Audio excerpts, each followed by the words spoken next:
Hello guys and welcome back to my channel Accounting Fun.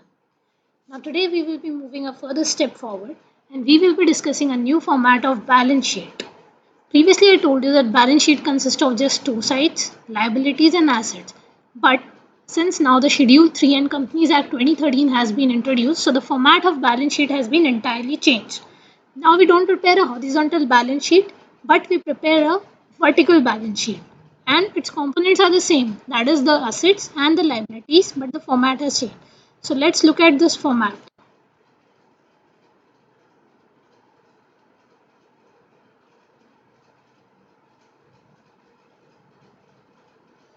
Now here's the assets.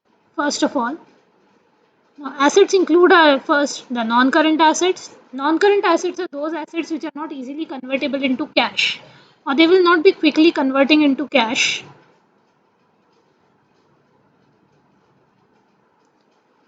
Non-current assets again has two parts. First is the fixed assets. Fixed assets are those assets which have a long-term value and they are basically depreciated.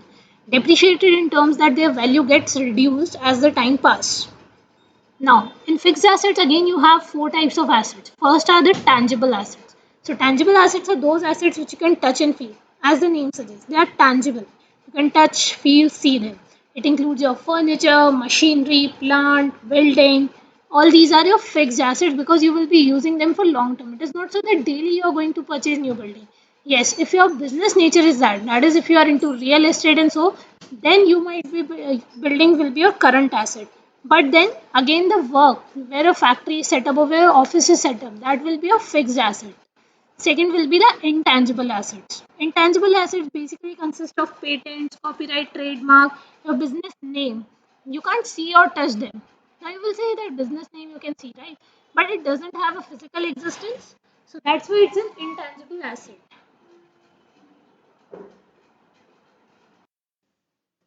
Now, the intangible assets, as I mentioned, they are those assets which you can't see or touch, but they have a they don't have a physical existence, but they exist in an intangible form.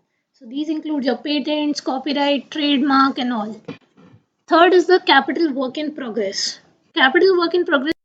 So capital work in progress include all those buildings, machinery, plant which are into construction, which they are under construction. They haven't been completed yet. So that's why they are named as capital assets under capital work in progress. Intangible assets under development include all those intangible assets which haven't been completed yet, but they are under development. So this is mostly used in the time of research and development area or in that field. Most of the time, many formulas are there which are under development. So they are called as intangible assets under development. Second are your non-current investments. Non-current investments, so most of the time you don't build up some kind of building machinery, rather you purchase them directly, right? So they are your investment kind of because you invest in them for business purpose. Deferred tax assets net. So basically there are certain assets which are being taxed. All those assets which are being taxed. So that is the deferred tax assets net. Next include your long-term loans and advances. Loan you took from banks, from non-financial institution, NBFCs. Those are long-term loans and advances for a gap of more than 1 or 3 years. Other non-current assets which are not included in the above mentioned assets, but they are a part of the non-current assets are termed as other non-current assets. Second are the current assets. Current assets are those which are basically convertible into cash within a period of 1 year. So these are short term. You keep your money in them for a short duration and then you quickly convert them into cash. And the most cash convertible form of current assets are liquid assets because they are quickly convertible into cash. So these include your marketable securities. In fact, the cash itself is a liquid asset. And your current assets include your inventories, that is your stock. So your stock is easily convertible into trade receivables or debtors, you can say. You can purchase stock, you can sell stock directly for cash. So cash is again a current asset. Then you can lend some short-term loans and advances. You lend them, you don't take them, but you lend them. So that's why they are an asset for you. Then your other current assets are there. Now, if you don't remember this typical chart, I have an easy formula for you to remember this. Basically, what you do is that you take out stock first. Now, for that stock, you do only two things. Either you sell it for cash or you sell it in credit. So, when you sell it for credit, your trade receivables or your debtors are generated. When you sell it for cash, your cash is generated. Next, we have current assets or liabilities. Next, we have to differentiate between the current assets and current liabilities. What are the current assets? Anything that is realized or intended to be held for sale in the consumption in the company's normal operating cycle. And a firm's or company's normal operating cycle is generally 1 year. So anything which is convertible, any kind of asset to be specific, which is convertible into cash within a span of 1 year is called as the current assets, and they are specifically being held for the purpose of trade. They are expected to be realized within 12 months after the reporting date, and it's the cash or cash equivalent unless restricted for at least 12 months from the reporting date.